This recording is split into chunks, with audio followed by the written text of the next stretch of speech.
श्री कृष्ण जन्माष्टमी की आप लोगों को, आप सभी को हार्दिक शुभकामनाएं।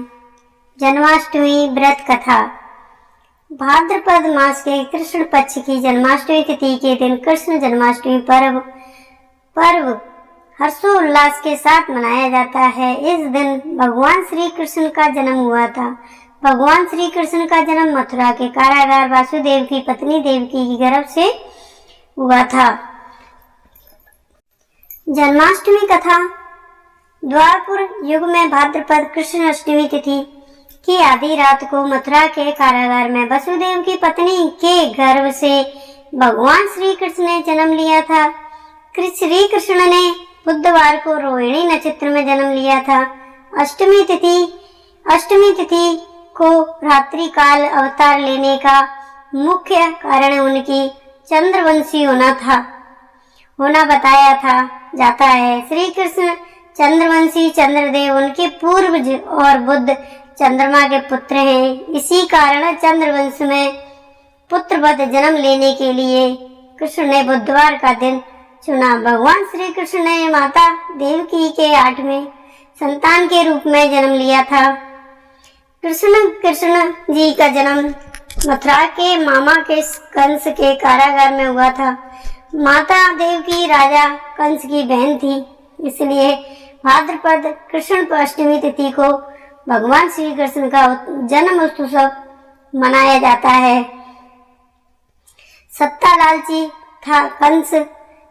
का लालची था कंस, बहुत बड़ा लालची था कंस को सत्ता का लालच था। उसने अपने पिता राजा उग्रसेन की राजगद्दी छीनकर उन्हें जेल में बंद कर दिया था और स्वयं को मथुरा का राजा घोषित कर दिया था। राजा कंस अपनी बहन देवकी से बहुत प्रेम करता था। उन्होंने अपनी बहन देवकी का विवाह वासुदेव से कराया था, लेकिन जब वह देवकी को विदा कर रहा था तभी एक आकाशवाणी हुई कि देवकी का 8वां पुत्र कंस की मौत का कारण बनेगा।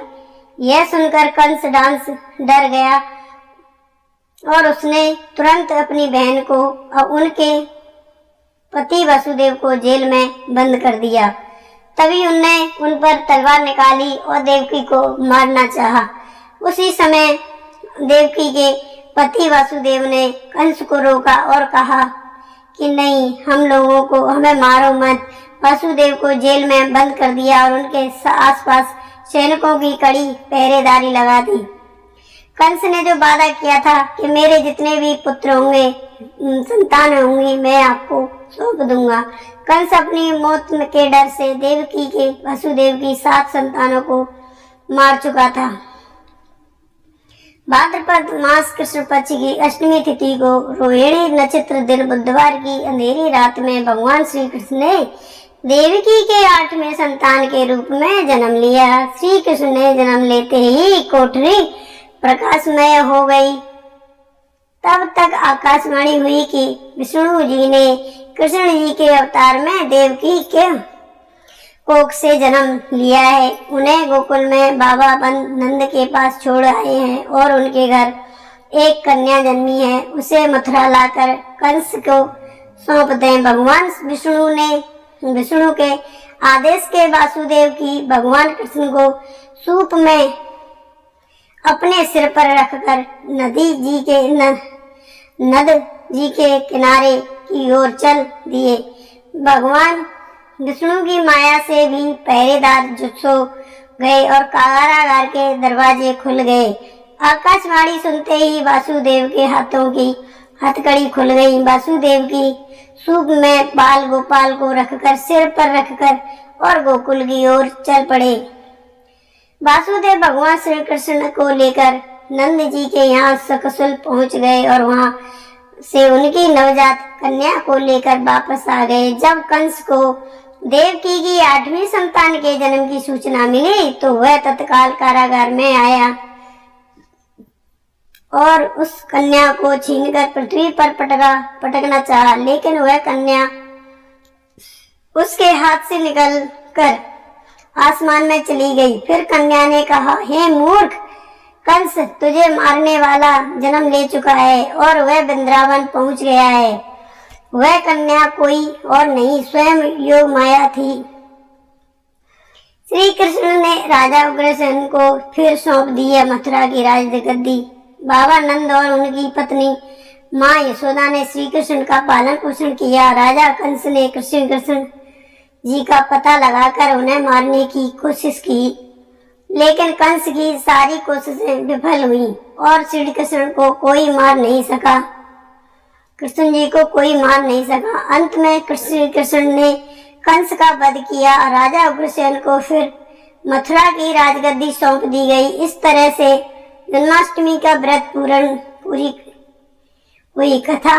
भगवान श्री कृष्ण के दिन व्रत रखने से संपूर्ण इच्छाओं की पूर्ति होती है। इस दिन विधि पूर्वक यशोदा नंदन की पूजा करने से सुख समृद्धि आती है, मिलती है। वहीं जिन दंपतियों की संतान की इच्छा है, उन्हें जन्माष्टमी की दिन लड्डू गोपाल की उपासना करनी चाहिए। ज्योतिषाचार्यों के अनुसार इस वर्ष विशेष ग्रह नक्षत्र होने में की वजह से जन्माष्टमी काफी शुभ माने जा रही है। साधना करने के लिए श्री कृष्ण भक्तों के लिए यह बहुत महत्वपूर्ण समय है। वैसे तो हर जन्माष्टमी शुभ होती है और श्री कृष्ण भक्तों के सारे दुख दूर हर लेती है, लेकिन अगर आप विशेष काल और नक्षत्र में भजन कीर्तन के साथ श्री कृष्ण कथा और लीला अमृत का पाठ करते हैं तो इसे भगवान श्री कृष्ण प्रसन्न होंगे। जन्माष्टमी पर 56 भोग कृष्ण जी को क्यों लगाए जाते हैं? 56 भोग लगाने का क्या नियम है? श्री कृष्ण जन्माष्टमी है। जन्माष्टमी पर को भगवान श्री कृष्ण के जन्मदिन के दिन अवसर रूप में मनाया जाता है। आज कान्हा जी का पूजा के दौरान 56 भोग भी लगाया जाता है। इस दिन भगवान श्री कृष्ण की पूजा अर्चना कर 56 भोग लगाने के बाद व्रत खोलते हैं।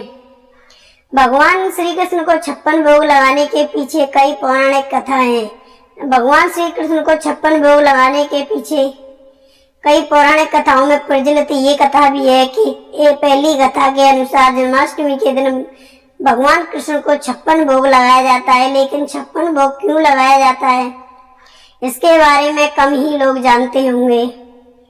भगवान श्री कृष्ण को 56 भोग लगाने के पीछे एक कथा प्रसिद्ध है। गोपियों ने 56 तरह के आहार देने की मन्नत मांगी थी। धार्मिक कथा के अनुसार भगवान कृष्ण को पाने के लिए गोपियों ने मास पर्यंत यमुना में ब्रह्म मुहूर्त स्नान किया था। सभी गोपियों को कृष्ण को अपने वर के रूप में देखना चाहती थी। ऐसे में गोपियों ने स्नान किया और माँ कात्यायनी के कृष्ण को अपने वर के रूप में देखने के लिए मन्नत मांगी। इसके बदले में गोपियों ने माँ कात्यायनी को दपन में 56 तरह के आहार देने की मन्नत मांगी थी। भगवान श्री कृष्ण को कब खिलाए गए थे 56 भोजन भोग? इसी के बाद ये भगवान श्री कृष्ण 56 भोग लगाए जाने लगा। दूसरी कथा के अनुसार इंद्रदेव के प्रकोप के ब्रजवासियों को बचाने के लिए भगवान श्री कृष्ण ने गोवर्धन पर्वत उठाया था। तब उन्हें लगातार 7 दिन भूखा रहना पड़ा था।